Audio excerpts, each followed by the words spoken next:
Good morning. This is James Oliver Jr., the author of the book, The More You Hustle, The Luckier You Get. You can be a successful parentpreneur.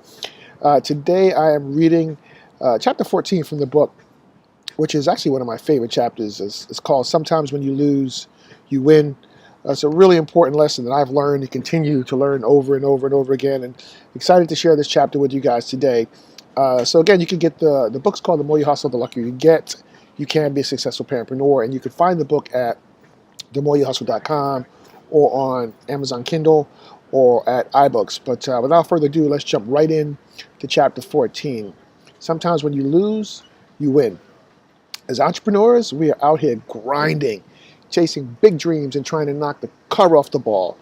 When the stakes are high, we all hope for the best and sometimes get attached to the outcomes we want. But when things don't go as planned, we can get down on ourselves. Don't do it. Why? Because I've learned an important lesson on this entrepreneurial journey. When things seem to not be going your way, they can take an unexpected turn that works out completely in your favor. In other words, sometimes when you think you lose, you win. I'd like to share three quick stories to make my point. Another entrepreneur weighs in.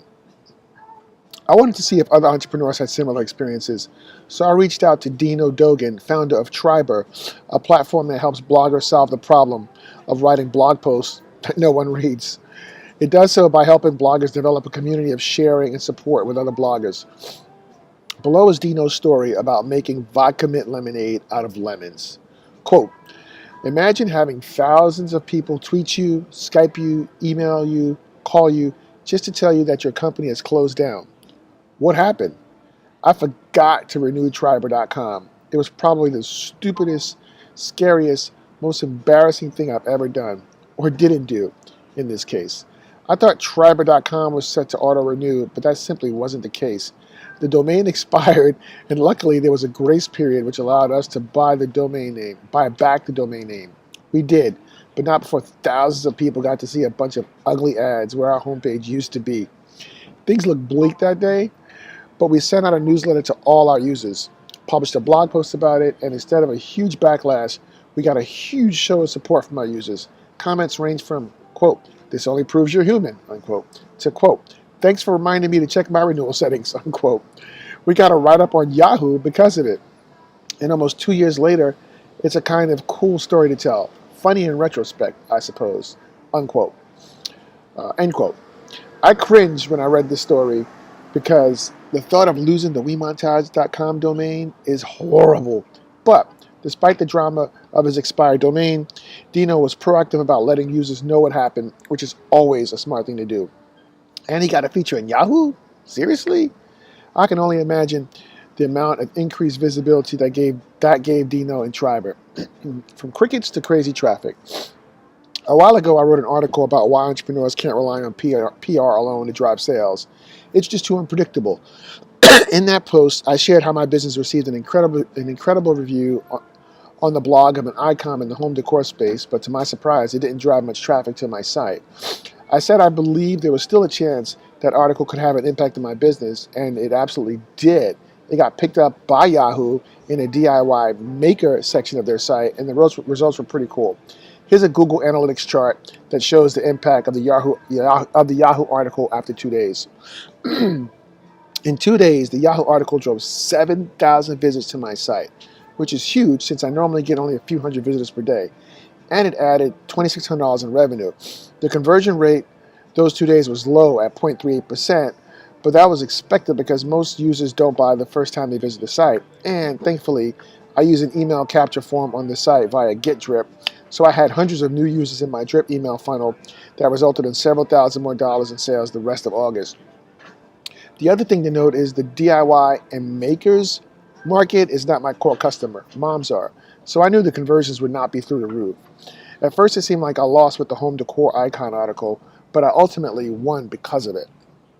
Another loss and win. In February 2016, Money Magazine flew me to Detroit for a photo shoot at my printer.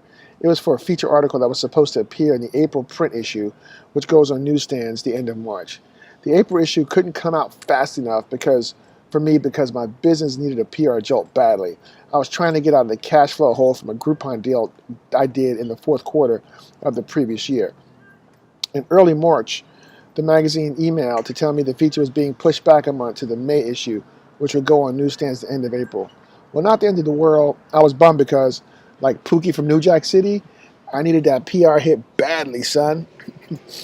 A few weeks later, the magazine emailed to tell me they wanted to shoot a video to go along with the online article, and they were sending a videographer to my home. Seriously? Amazing.